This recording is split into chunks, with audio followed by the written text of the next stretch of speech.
Hey everybody, Tim Ulbrich here, and thank you for listening to the YFP podcast, where each week we strive to inspire and encourage you on your path towards achieving financial freedom. On this week's episode, I'm flying solo to talk through a system, 5 steps that you can implement to set and achieve your goals and to finish 2022 strong. Before we jump into the show, I recognize that many listeners may not be aware of what the team at YFP Planning does in working one-on-one with more than 260 households in 40 plus states. YFP Planning offers fee-only high-touch financial planning that is customized for the pharmacy professional. If you're interested in learning more about how working one-on-one with a certified financial planner may help you achieve your financial goals, you can book a free discovery call at yfpplanning.com. Whether or not YFP Planning's financial planning services are a good fit for you, know that we appreciate your support of this podcast and our mission to help pharmacists achieve financial freedom. All right, let's jump into this week's show. So we're officially past the halfway point of the year. We're in the month of August. We've got 5 months left in 2022. And by now, any goals that we've set at the start of the year may be a distant memory. I suspect we can all relate to times when we fell victim to the cycle where we set big goals. It's the new year. We're excited. We have that initial momentum. We then fall into old habits. And soon enough, we give up on those goals. And perhaps we pick that cycle up again the next year. And the mid-year point, or just past that, is a great opportunity to dust off the goals, to do some self-reflection and determine the path forward to finish 2022 strong. While it's valuable to reflect and identify opportunities for improvement, it's not valuable to dwell in shame and judgment of yourself. Rather, it's a chance that we can pivot. We can take responsibility for the actions that we're going to take going forward. So if you're looking for a jolt of motivation for the second half of 2022, let me encourage you to set aside a few hours to work through an activity that I'm going to talk through on this show. I promise the return on investment of your time will be worth it. I'm going to walk through a 5-step process to set and achieve your goals. And this is going to correspond with a template that you can use to follow along and to fill in for your own goals. You can download that template by going to yourfinancialpharmacist.com/goals. Again, yourfinancialpharmacist.com/goals. We're going to talk about several different areas of our personal and professional lives. Yes, this is a financial podcast, so of course we'll include financial goals in there, but we're also going to talk about other domains that I suspect are very important to all of us, whether it be health and physical fitness, social and community, spiritual and mental health, intellectual, and so on. So let's walk through these 5 steps. And again, you can download that template, yourfinancialpharmacist.com/goals, and you can follow along and fill in the information yourself. All right, step number 1 is the 10-year heck yeah. The 10-year heck yeah. So we need to start with this 10-year vision, and we need to dream a bit, because short-term goals without an inspiring vision will quickly fall off as a casualty of the busyness of life and our tendency to be led by our motivations, right? I mentioned the cycle before, where we set big goals, we get some initial momentum, we fall into old habits, and then we give up on those goals. So we need a bold vision that's going to transcend us to be able to continue on even when our motivations may not be where we want them. I love this passage written by James Allen from the book As a Man Thinketh, when he says, "Dream lofty dreams, and as you dream, so shall you become. Your vision is the promise of what you shall one day be. Your ideal is the prophecy of what you shall at last unveil." Now, I've done this activity enough times with former students, residents, and colleagues to know that some prompts here are helpful. I get it, right? 10 years down the road is hard to imagine when the here and now can be overwhelming enough. So use the following statement to get you started with crafting this 10-year vision for each of the domains that you're going to see listed in that table, right? So financial, social and community, health and physical fitness. We're going to set a 10-year heck yeah for each one of those domains. So here is the prompt. If I fast forward to August 2032, 10 years from now, what things need to happen with my insert the domain, right? So it could be with my health and physical fitness, with my financial situation. What things need to happen that would leave me feeling, heck yeah. So if I fast forward 10 years to August 2032, what things need to happen that would leave me feeling, heck yeah? And we want to think about that in each of those domains: health and physical fitness, social and community, spiritual and mental health, financial, intellectual, business, career, and relationships and family. So, for example, when I think about 10 years from now in the health and physical fitness category, one that's really important to me, I close my eyes and I visualize myself being 10 years older. That puts me at 48. It sounds really old saying that out loud. 10 years older, at the age of 48, I've got my 4 boys who are now 21, 19, 17, and 14. Now, when I think about what would make up a 10-year heck yeah in this domain of health and physical fitness, I envision that I'm in better shape than I am now, and I'm competing in various events that validate I can get stronger and healthier as I get older. More specifically, I'm screaming, heck yeah, if the following are true 10 years from today, August 2032. I've completed an Ironman triathlon. It's one of my big goals. I've hired a personal trainer and nutrition coach, and I've created a schedule that allows me to spend a couple of hours most days of the week shopping for and cooking fresh meals, something I love to do and would like to do more often if time weren't a thing. So those 3 things, if I visualize 10 years from now, August 2032, I've completed an Ironman race. I've hired a personal trainer and nutrition coach. I've created a schedule that has a couple hours a week that allows me to be able to shop and cook for meals each day. If those things are happening, that's a heck yeah. That gets me excited. Okay, it's your turn. So visualize 10 years from now in each of the domains that I mentioned. And again, you can download the worksheet to continue to follow along. And as you begin to visualize, I want you to take a walk, reflect on these, dream a little bit. Don't hold back and do not rush this step, because this is going to serve as the motivation and energy that's going to drive your 1-year goals that we'll talk about here in a moment. And it's also going to drive the daily actions that we take. So that's step number 1, is we're looking at the 10-year heck yeah. That's our motivation. That's our compass. Step number 2 is the so what check. The so what check. So now that we've defined our 10-year heck yeah, it's time to check to see if that 10-year vision is inspiring enough. So for each of the domains, I want you to fill in what is the next column of the worksheet, which is your so what. So this should answer the question, why is achieving this 10-year vision so important? Why is achieving this 10-year vision so important, right? This is the so what. So let your responses to the so what sink in for a while.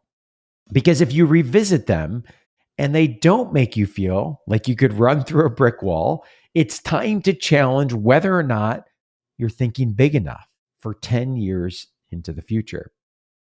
Now, if I go back to my previous example related to my health and physical fitness, when I say out loud and visualize that I've completed an Ironman, I have a personal trainer, nutrition coach, and I have a schedule that allows me to spend time each week preparing meals, it brings a smile to my face. And when I think about my so what is that I'm able to keep up with my 4 boys. My so what is that I'm in better shape heading into my 50s than I was heading into my 30s. And my so what is that I'm more productive than ever in my work in the business with YFP and expanding our mission to help pharmacists achieve financial freedom, because I know how connected my physical health and fitness is to my ability and capacity to work and to work well. Now, one last thing here is don't hold the 10-year vision and the so what responses to yourself. Talking these out loud with a significant other, a friend, or a colleague helps bring a different perspective. There's something valuable that happens when we articulate our dreams. It either further confirms our energy and enthusiasm, or it exposes some BS or some clarification needed, such that we have to go back to the drawing board and refine them further. So that's step number 2, the so what check on our 10-year vision. Step number 3 is the 1-year mile markers. The 1-year mile markers. So once we set that 10-year vision and confirm that we're thinking big enough with the so what, it's time to get some traction with specific mile markers that we can measure and that we're confident, if achieved, will put us a step closer to achieving our 10-year goal. Now, here we are, a little bit less than 6 months out from the start of 2023. So if you like to operate on a clean calendar year, think of these as the 5-month mile markers, right? Or the half year mile markers. You can then redo this activity heading into 2023. Now, if you're feeling overwhelmed at this point, keep it simple with one goal, 1 mile marker in each domain. But if you're feeling inspired, consider adding a couple extra, but be careful. I would recommend no more than 3 in each area. And let's not forget to write these goals in a SMART format, right? This has been drilled into all of us at one or more times throughout our training in our career. Quick refresher on SMART goals. They should be specific, they should be measurable, they should be achievable, they should be relevant, and they should be time bound. So let me give you a nerdy financial example of a SMART goal because that's what we do best at YFP. So instead of saying something like, I want to have more saved for unexpected healthcare expenses, I could instead reframe this as, by December 31st, 2022, Jess and I will max out our HSA by contributing $7,300. Or better yet, we could add a Y to this goal. So it may say by December 31st, 2022, Jess and I will max out our HSA by contributing $7,300 so that we can have peace of mind that unexpected healthcare expenses will not cause unnecessary stress and eat into our emergency fund or other savings. Now, this goal is top of mind, right? Because of our 4 boys, their physical nature, energy, and love for wrestling one another. That's a recipe for visits to the ER. And thankfully, knock on wood, we haven't had many yet, but we're expecting those expenses will come at some point. Now, going back to my previous example on health and physical fitness, the following are the 1-year mile markers, the 1-year targets that will put me on the path towards the 10-year vision. By July 31st, 2022, I'm going to complete an Olympic triathlon, which is about a quarter of an Ironman. By December 31st, I'm going to complete 260 cardio sessions that are divided between biking, swimming, and running. So it's about an average of 5 per week. And by December 31st, I'm going to evaluate 3 nutritionist options for consideration in 2023. And this would include price, offering, scope of work, and so on. So that's step number 3. We have to be able to bring that 10-year vision and the so what into a 1-year vision. So we need 1-year mile markers, and that's what we're doing in step number 3. Step number 4 is accountability. So we've inspired a 10-year vision. We've challenged that vision with the so what in step number 2, and we now have 1-year mile markers to ensure that we stay on track. So let's keep rolling. We all know from personal experience that goals plus accountability equals an increased likelihood of success. Goals plus accountability equals an increased likelihood of success. We see this every day at YFP, specifically with one-on-one planning that's offered by the incredible team at YFP Planning. So folks come to us with big visions, big personal financial goals, and we're able to provide some of the guidance, some of the expertise, and the accountability to help individuals achieve those goals through one-on-one comprehensive financial planning. So as we talk about accountability here in step number 4, we need to ensure that we don't internalize our goals and that we have a system and a plan for accountability. Now, this is not simply a person or a group of people. It needs to be more intentional than that. For example, my wife, Jess, is a huge accountability partner for me. But if I simply list here in step number 4 that Jess is my accountability plan, that ain't going to cut it, right? I need to get more specific. For example, once a month, I'm going to review my goals and progress with Jess.